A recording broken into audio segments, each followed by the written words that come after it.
Hello friends, welcome to Gomathi's kitchen. இன்னைக்கு நம்ம பார்க்க போற ரெசிபி பாத்தீங்க அப்படினா வரப்போற தீபாவளி ஸ்பெஷலா நல்ல குண்டு குண்டுன்னு குலாப் ஜாமுன் விரிசல் இல்லாம எப்படி பக்குவமா செய்யலாம்ங்கறத தான் பார்க்க போறோம். இன்னைக்கு செஞ்சிருக்கிற குலாப் ஜாமுன் பாத்தீங்கன்னா கடையில வாங்கின இன்ஸ்டன்ட் மாவை வச்சு தான் நம்ம செஞ்சிருக்கிறோம். ரொம்ப நல்ல டேஸ்டா இருக்குங்க. இதே மாதிரி நம்ம சேனல்ல நிறைய வகையான தீபாவளி ரெசிபீஸ்லாம் போன வருஷம் இப்ப முன்னாடி வீடியோலாம் போட்டுருக்கேன். அந்த ரெசிபியோட லிங்க் எல்லாமே கீழே டிஸ்கிரிப்ஷன்ல தனித்தனியா கொடுத்திருக்கேன். விருப்பப்பட்டா செக் பண்ணி பாருங்க. இப்போ வாங்க இந்த குலாப் ஜாமுன் எப்படி செய்யலாம்ங்கறத பார்க்கலாம். கோமதிஸ் கிச்சனை சப்ஸ்கிரைப் பண்ணாதவங்க சப்ஸ்கிரைப் பட்டனை பிரஸ் பண்ணிக்கோங்க. உடனுக்குடனே அப்டேட் வேணும் அப்படின்னா பக்கத்தில் இருக்க பெல் பட்டனில் ஆல்ங்கிற ஆப்ஷனை மறக்காமல் ப்ரெஸ் பண்ணி வச்சுக்கோங்க. இப்போ இன்றைக்கி இந்த குலோப் ஜாமுன் செய்கிறதுக்கு மாவு பிசையணும்.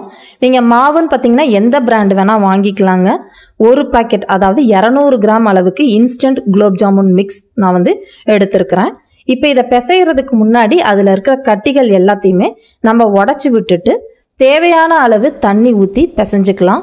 இந்த தண்ணிக்கு பதிலாக நீங்கள் காய்ச்சி ஆற வச்ச பால் கூட ஊற்றி பிசைஞ்சிக்கலாம். நல்லாயிருக்கும். பிசைகிறது ரொம்ப அழுத்தம் கொடுத்து பிசையாமல் கொஞ்சம் லூஸாக வந்து பிசைஞ்சுக்கணும்.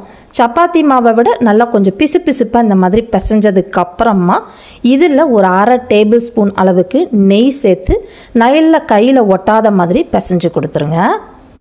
இப்போ பார்த்தீங்கன்னா நல்லா வந்து மாவை நம்ம பிசைஞ்சாச்சு. இந்த மாவை நம்ம உடனே உருட்ட முடியாதுங்க. இது வந்து கொஞ்ச நேரம் நமக்கு ஊறணும். ஊறினதுக்கப்புறம் நம்ம உருட்டினா தான் நமக்கு வெடிப்புகள் இல்லாமல் நல்லா வரும். இது ஊறிக்கிட்டு இருக்க சமயத்துக்குள்ளே பார்த்தீங்கன்னா இந்த குலோப் ஜாமுனுக்கு தேவையான சுகர் சிரப் வந்து நம்ம ரெடி பண்ணிக்கலாம். ஏன்னா இந்த சுகர் சிரப் வந்து நமக்கு ஆறணும். அப்போ தான் வந்து நம்ம குலோப் ஜாமுன் போடுறப்ப உங்களுக்கு நல்லா ஊறி வரும். அந்த சிரப் செய்கிறதுக்கு ஒரு பாத்திரத்தில் 3 கப்பு அதாவது மெஷரிங் கப்பில் 3 கப் அளவுக்கு சர்க்கரை, கிட்டத்தட்ட பார்த்தீங்கன்னா ஒரு 3/4 கிலோ அளவுக்கு சர்க்கரை சேர்த்துக்கோங்க. நான் சொல்கிறது 200 கிராம் பாக்கெட்டுக்கு 3 கப்பு சர்க்கரை உங்களுக்கு சரியாக இருக்கும். 3 கப்பு சர்க்கரைக்கு 3 கப் அளவுக்கு தண்ணி சேர்த்துக்கோங்க. இப்போ இதில் வந்து பார்த்திங்கன்னா ஃப்ளேவருக்காக கொஞ்சமாக குங்குமப்பூ சேர்த்துக்க போகிறேன். குங்குமப்பூ பார்த்திங்கன்னா அந்த கலரும் நமக்கு கிடைக்கும், லைட்டாக எல்லோ கலரில்.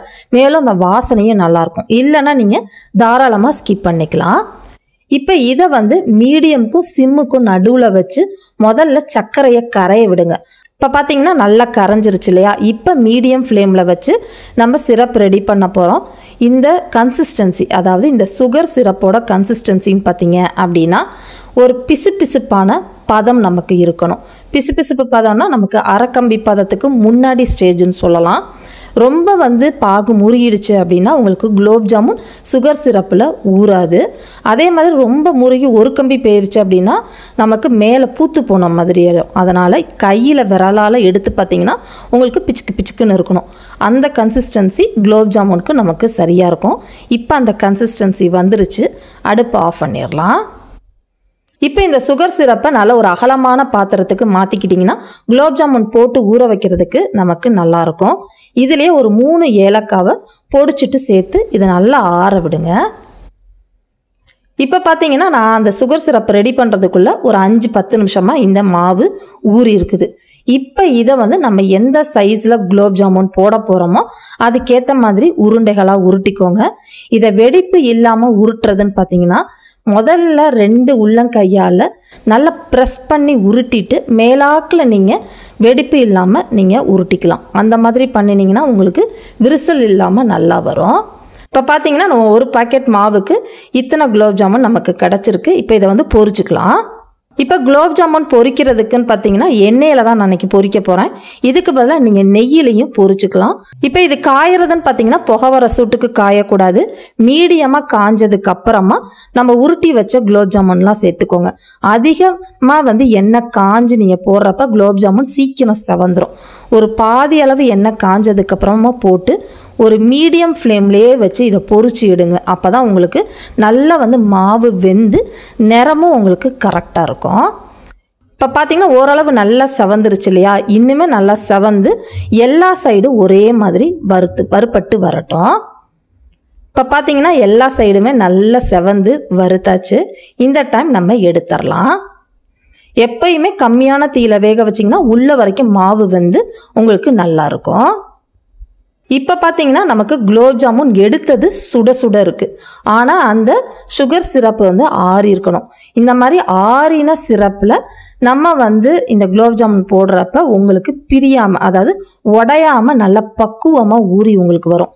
ரெண்டுமே கொதிக்க கொதிக்க இருந்துச்சு அப்படின்னா கட்டாயமாக அது வெந்து உங்களுக்கு மாவு மாதிரி பிரிய ஆரம்பிச்சிடும். இப்போ பார்த்தீங்கன்னா எல்லா குலோப் ஜாமுனையும் பொரித்து எடுத்துகிட்டு வந்துட்டு இதில் வந்து போட்டுட்டேன். இது வந்து கட்டாயமாக ஒரு 4-5 மணி நேரம்னாவது நல்லா ஊறணும். ஊறினா தான் உங்களுக்கு நல்ல குலோப் ஜாமுன் ஊறி அது அப்படியே 200 பங்கு சைஸ் நமக்கு பெருசாகி வரும். இடையில நல்லா கலந்து விட்டு ஊற வைங்க. இப்போ பார்த்தீங்கன்னா நேற்று ஈவினிங் நான் குலோப் ஜாமுன் பண்ணியிருந்தேன். இப்போ காலையில் உங்களுக்கு காட்டுறேன். நல்லா ஊறி வந்திருக்கு பாருங்கள். குலோப் ஜாமுன் எல்லாமே நம்ம போட்ட சைஸை விட 1 பங்கு பெருசாகவே வந்திருக்குது. நம்ம போட்டிருக்கிற குலோப் ஜாமுனும் விரிசலும் கிடையாது. நல்லா ஊறி பிரியாமல் செம்ம சாஃப்டாக ரெடி ஆயிடுச்சு. இதே மாதிரி அளவுகளோட இந்த குலோப் ஜாமுனை நீங்களும் செஞ்சு பாருங்கள். செஞ்சு பார்த்துட்டு எப்படி இருக்குங்கிறத கமெண்ட் பண்ணுங்கள். வீடியோ பிடிச்சிருந்தாலும் கமெண்ட் பண்ணுங்கள், லைக் பண்ணுங்கள், ஷேர் பண்ணுங்கள். மறக்காமல் கோமதிஸ் கிச்சன் சேனலையும் சப்ஸ்கிரைப் பண்ணி வச்சுக்கோங்க. தேங்க்ஸ் ஃபார் வாட்சிங்.